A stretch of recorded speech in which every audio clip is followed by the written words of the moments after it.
한국은행이 지난달 기준금리를 인상했습니다. 기준금리 인상하고 난 다음에 시장에서는 상당히 차분했어요. 그러니까 이미 예상된 금리 인상이다. 한국은행 총재께서도 그 전부터 이제 금리 인상 이야기를 계속 해왔고, 언론에서도 계속 그런 이야기를 해왔습니다. 그렇기 때문에 너무나 당연한 인상이었다. 그 정도는 괜찮다. 이미 시장금리, 은행의 대출금리 이런 것들은 이미 인상돼 있었다. 그렇기 때문에 시장 충격은 작을 것이다. 라고들 많이 생각했는데, 기준금리 인상 이후로 시장에서 단기금리가, 보통 단기금리라고 하면 1년 이내 금리를 이야기하는데, 단기금리가 계속 올라가면서, 제가 볼 때는 이제 시장 전반에 불안감이 커지고 있는 것 같습니다. 금리가 이렇게 계속 올라가는 건가? 그 배경에는 한국은행에서 금리 인상을 더 할 수 있다라는 뉘앙스의 그런 이야기를 했기 때문이기도 한데, 어쨌든 시장이 처음에 기준금리 인상하고 난 다음에 이거 별거 아닐 거야, 라고 생각했던 것에 비해서 지금은 상당히 긴장하고 있는 그런 상황입니다. 자금시장의 압박. 자금시장이라는 거 보통 만기 1년 이내를 자금시장이라고 이야기를 해요. 영어로는 이제 마니 마켓이라고 보통 이야기를 하죠. 근데 그거보다 길면 이제 캐피탈 마켓, 특히 10년짜리다, 30년짜리다 이렇게 되면 이거는 캐피탈 마켓 자본시장이라고 이야기하고, 자금시장이라고 이야기하게 되면 만기 1년 이내 이거죠. 여기서는 채권 가격의 변화라는 게 별로 없고, 그렇기 때문에 중앙은행의 금리 정책 또는 금융기관들의 유동성 이거에 따라 가지고 금리가 이제 바뀔 수 있습니다. 자본시장에서는 사람들의 예상, 미래에 대한 어떤 예상 이런 거 가지고 가격이 움직이는데, 여기는 중앙은행의 통화정책에 따라서 변동이 좀 심해요. 근데 한국은행이 한 번 그냥 금리 인상을 한 게 아니고 앞으로도 계속 올릴 것 같다. 올해 중에 또 올리고 내년에 또 올리고 또 올리고 이렇게 생각을 사람들이 하면서 전반적으로 자금시장이 좀 위축되는 그런 경향을 보이고 있는 것 같습니다. 근데 제가 오늘 말씀드리려고 하는 거는 그런 거예요. 그러니까 한국은행이 금리 인상하거나 인하하는 거 언제 하는 거냐? 이거 언제까지 인상할 거냐? 한국은행의 금리 인상이나 인하, 이거는 그렇죠. 한국은행의 금융통화위원회가 있습니다. 이 위원회는 7분이 위원으로 참가하고 있죠. 근데 그 중에서 이제 한국은행 총재, 부총재가 들어가기 때문에 최근에도 한국은행 부총재께서 금리 인상을 계속 할 수 있다는 뉘앙스 이야기를 했는데, 한국은행 부총재 이야기를 우리는 굉장히 중요하게 생각해야 됩니다. 한국은행 부총재가 한국은행 총재와 다른 이야기를 할 가능성은 없고요. 이 때문에 한국은행 부총재께서 그런 이야기를 했다라는 것은 최소한 한국은행 총재, 부총재 2명의 표를 확보했다라는 것이죠. 그러고 나면 나머지 5명인데 그 중에 2명만 금리 인상합시다라고 해도, 근데 2명 정도는 충분히 이렇게 생각할 수 있겠죠. 그렇기 때문에 한국은행 부총재께서 그런 이야기를 했다라는 것은 최소한 2표, 그리고 웬만하면 4표는 확보했다라는 그런 의미로 봐야 됩니다. 근데 이분께서 최근에 이제 금리 인상하고 난 다음에도 금리 인상이 조만간 또 있을 수 있다라는 그런 직접적인 표현은 안 썼습니다만 그런 뉘앙스로 이야기를 했기 때문에 금리가 이제 시장금리가 조금씩 올라가고 있는, 자금시장이 압박을 받고 있는 그런 상황이죠.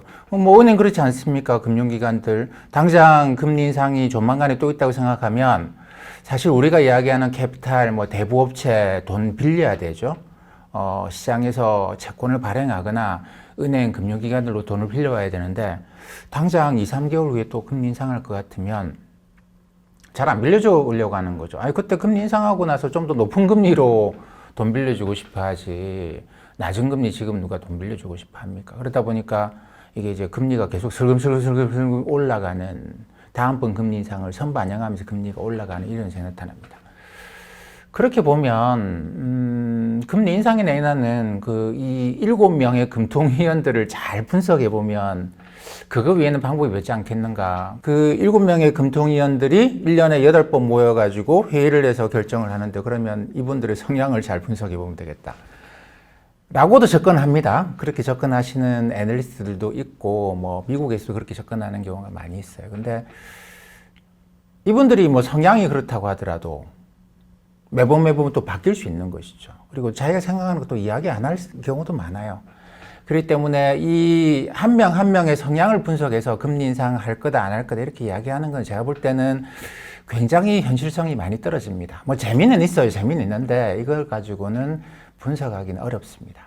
근데 1992년에 미국에서 중요한 하나의 논문이 나왔죠. 테일러라는 당시 교수가 이제 발표한 논문인데 뭐냐면 연방준비제도, 그러니까 미 연준에서 이게 그 연준 이사들, FMC 멤버들이 뭐 이게 그 시기에 따라서 숫자는 많이 다릅니다. 지금은 이제 12명까지 참가하게 되어 있는데 뭐 이 사람들이 모여가지고 그때 회의를 통해서 다수결로 금리 인상 인하가 이루어지기 때문에 이건 참 블랙박스다. 이거 뚜껑 열어봐야 아는 것이다. 라는 이야기들을 많이 했었는데 이 테일러 교수가 몇 가지 변수를 갖고 미 연준의 금리 인상이나 인하를 거의 정확하게 100%는 아닙니다만 거의 정확하게 예측하는 식을 만든 거죠. 이걸 우리가 이제 테일러 룰이라고 이야기를 합니다. 근데 그 안에 들어가는 변수가 물가 상승률, 인플레이션, 그 다음 아웃풋 갭이라고 하는 게 중요해요. 이 아웃풋 갭은 뭐냐면 경제가 잠재적으로 성장할 수 있는 게 있겠죠. 가령 뭐 우리나라 경제 같으면 지금 한 2%, 3%에 채 못 미친다고 해요. 그러니까 한 2.5, 2.7% 정도만 연간으로 성장을 해도 우리 경제에서 잠재적인 성장할 수 있는 걸 다 성장한다고 합니다.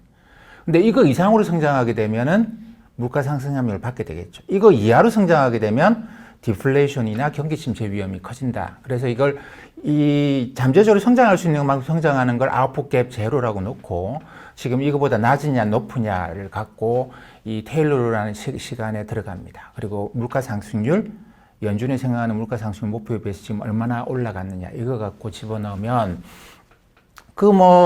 연준의 FMC 이사들이 모여가지고 회의를 통해서 결정한다. 한 명 한 명의 성향을 분석해 봅시다. 됐고 이 식을 갖고 보면 연준의 금리 인상 인하가 보인다라는 것이죠.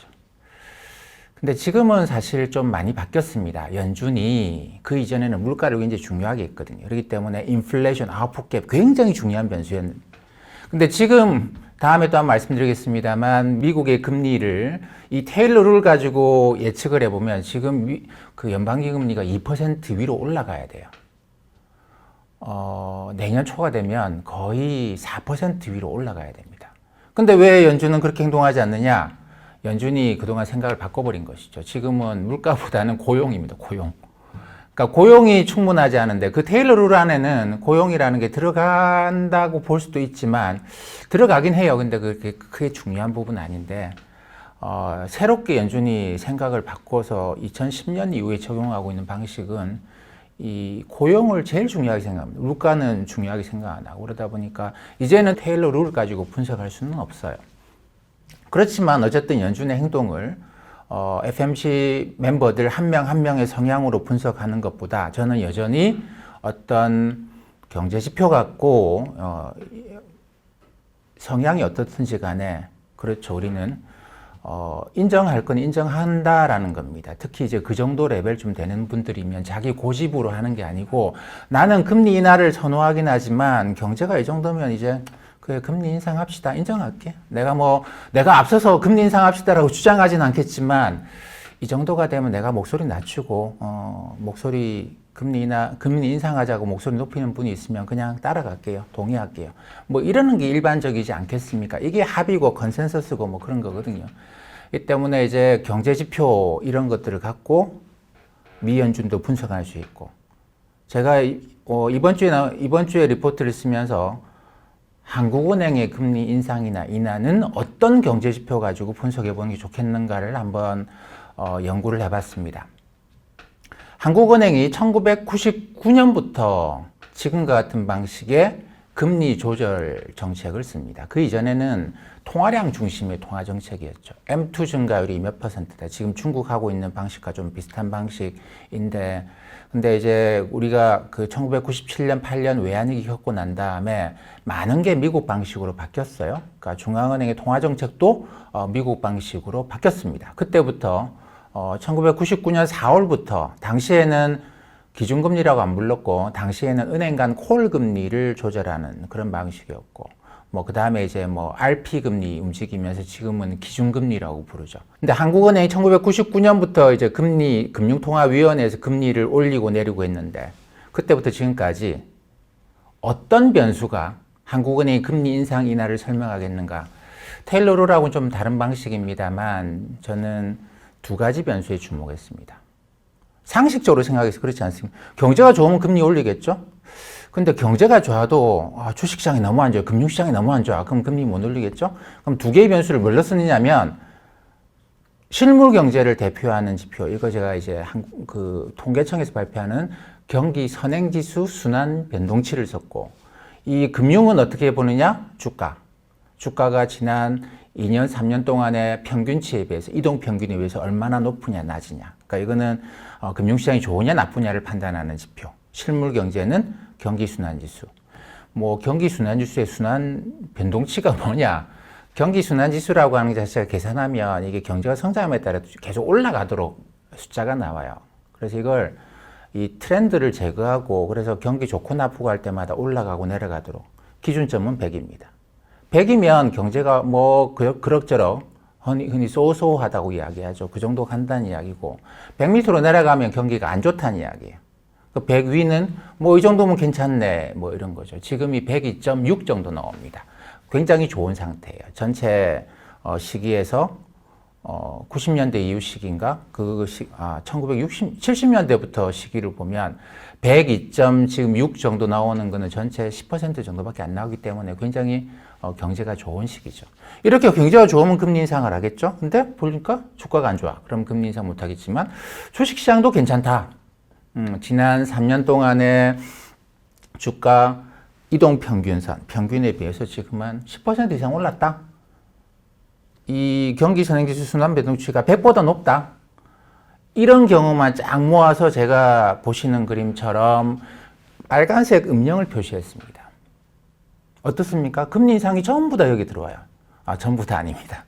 그동안에 1999년 이후로 금리 인상이 이번까지 19번 있었거든요. 그 중에서 좀 전에 제가 말씀드리는 그 영역, 이 음영 안에 금리 인상이 들어가는 게 16번입니다. 아니, 3번이나 틀렸네. 근데 그 3번 중에서 2번, 2000년하고 2007년의 금리 인상은 당시에도 그렇게 생각했고 지금도 그렇게 생각하는데 한국은행이 금리 인상을 저는 잘못했다고 생각해요. 그리고 실제로 그림 보셔도 그렇죠. 금리 인상했다가 곧바로 다시 낮춰버립니다. 그러니까 한국은행이 봤을 때도 아이고 그때가 너무 무리했는가 보다. 금융시장이 급격하게 주가가 하락하고 있는데 이게 우리가 실물만 보고 너무 금리 인상을 한 번 더 하자 가다가 이게 주가가 급격하게 꺾이니까 올렸던 금리를 한두 달 만에 곧바로 낮춰버립니다. 이 두 개 빼고 나면 거의 대부분을 설명할 수 있는 금리 인상은 다 여기 들어옵니다. 다 여기 들어옵니다. 금리 인하, 다음 그림이죠. 파란색 음영으로 표시했습니다. 이거 뭐냐면 반대로 경기선행지수의 순환변동치가 100 밑이에요. 경제가 안 좋다는 이야기고. 그 다음에 주가도 그렇게 많이 올라가지 못한 이동평균선에 비해서 얼마 못 올라가거나 아니면 내려가 있는 이런 시기에 금리 인하를 한다라는 겁니다. 1999년 이후로 지금까지 25번의 금리 인하가 있었습니다. 그 중에서 23번이 요 음영 안에 들어가죠. 음영 안에 들어갑니다. 그리고 이 음영에서는 거의 대부분 금리 인하가 이루어졌어요.